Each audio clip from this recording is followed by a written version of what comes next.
नमस्कार श्रोते हो, रेडिओ जयंतच्या आनंदी कट्ट्यावर मी अनुराधा आपणा सर्वांचं मनपूर्वक स्वागत करते. श्रोते हो, प्राध्यापक श्री दीपक कांबळे गायकवाड यांनी त्यांच्या एका पोस्टमधनं एक फार छान विचार मांडला आहे. आजच्या आनंदी कट्ट्यावरून तो तुमच्यापर्यंत पोचवते. राखेतून झेप घेणारा फिनिक्स जिद्द आणि नवनिर्मितीचं प्रतीक. आयुष्यात अनेकदा असे क्षण येतात जेव्हा सगळं काही संपल्यासारखं वाटतं. हाती आलेलं यश निसटतं, स्वप्नांचा चुराडा होतो आणि आपण निराशेच्या गर्तेत जातो. अशावेळी ग्रीक पुराणामध्ये एक काल्पनिक पक्षी आपल्याला जगण्याची नवी उमेद देतो आणि तो पक्षी म्हणजे फिनिक्स. राखेतून पुन्हा जन्म घेणारा हा पक्षी केवळ एक दंतकथा नाही, तर ती मानवी जिद्द, चिकाटी आणि नवनिर्मितीची एक अजरामर विचारधारा आहे. फिनिक्सची दंतकथा काय सांगते? तर ग्रीक दंतकथेनुसार फिनिक्स हा एक असा पक्षी आहे की ज्याला मृत्यूच नाही. जेव्हा त्याचं आयुष्य संपण्याची वेळ येते तेव्हा तो स्वतःभोवती लाकडांची आणि सुगंधी वनस्पतींची चिता रचतो. सूर्याच्या उष्णतेनं त्या चितेला आग लागते आणि त्या आगीत हा पक्षी स्वतः भस्मसात होतो. पण आश्चर्य असं की त्या जळालेल्या राखेच्या ढिगाऱ्यातून एक छोटा नवजात फिनिक्स पुन्हा जन्म घेतो आणि आकाशात नवी झेप घेतो. ही कथा आपल्याला हेच सांगते की अंत हा काही खरा नाही आहे, तर ती एका नव्या सुरुवातीची चाहूल आहे. राख म्हणजे काय, तर अनुभवांचं संचित. फिनिक्स या कथेमध्ये राख हे अपयशाचं किंवा विनाशाचं प्रतीक नाही, तर ते परिवर्तनाचं प्रतीक आहे. आपल्या आयुष्यात जेव्हा आपण अपयशी होतो तेव्हा ती परिस्थिती आपल्यासाठी राख असते. पण फिनिक्स आपल्याला शिकवतो की याच राखेचा उपयोग करून पुन्हा उभं राहायचं आहे.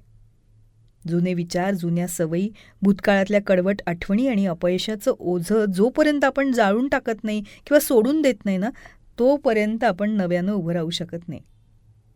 म्हणून जुनं सगळं काही भस्मसात करण्याची ताकद ज्याच्यात आहे तोच नवनिर्मिती करू शकतो. या फिनिक्सकडनं आपण काय शिकायला हवं, तर नव्या सुरुवातीची तयारी शिकायला हवी. आयुष्यात काहीतरी भव्य, दिव्य आणि नवीन करायचं असेल तर जुन्या जीर्ण झालेल्या गोष्टींचा त्याग करण्याची तयारी ठेवावी लागते. कधीकधी आपल्याला स्वतःच्याच जुन्या आवृत्तीला मागे सोडावं लागतं, तरच आपण स्वतःची एक नवी सक्षम आवृत्ती घडवू शकतो. दुसरं म्हणजे संकटांना संधी मानणं. आगीत जळणं ही एक वेदनादायी प्रक्रिया आहे, पण फिनिक्स त्या वेदनेला घाबरत नाही. तो त्या अग्नीतूनच स्वतःचं स्वत्व शोधतो. आपल्या आयुष्यातली संकटही त्या अग्नीसारखीच असतात ना, जी आपल्याला तपासून बघतात आणि आपल्याला जास्त प्रबळ बनवत जातात. तिसरी गोष्ट म्हणजे अदम्य जिद्द. पडणं चुकीचं नाही हो, पण पडल्यावर तसंच पडून राहणं चुकीचं आहे. राखेतून उभं राहण्यासाठी प्रचंड इच्छाशक्ती आणि जिद्द लागते. परिस्थिती मग कितीही प्रतिकूल असो, आकाशात झेप घेण्याचं स्वप्न आपण कधीच सोडता कामा नये. ह्या विचाराचा निष्कर्ष हाच की फिनिक्स हे सिद्ध करतो की आपलं भविष्य आपल्या भूतकाळावर अवलंबून नसतं. काल काय जळालं आणि किंवा काय गमावलं यापेक्षा आज त्या राखेतून आपण काय निर्माण करतो हे जास्त महत्त्वाचं. म्हणूनच जेव्हा जेव्हा आयुष्य आपल्याला खाली पाडेल तेव्हा निराश न होता आपण हे लक्षात घ्यायला हवं की आपण फिनिक्स आहोत. आपल्यातल्या जिद्दीची ठिणगी अजूनही शाबूत आहे.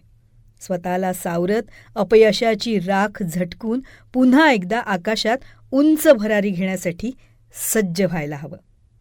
कारण भरारी तीच असते जी राखेतून घेतली जाते.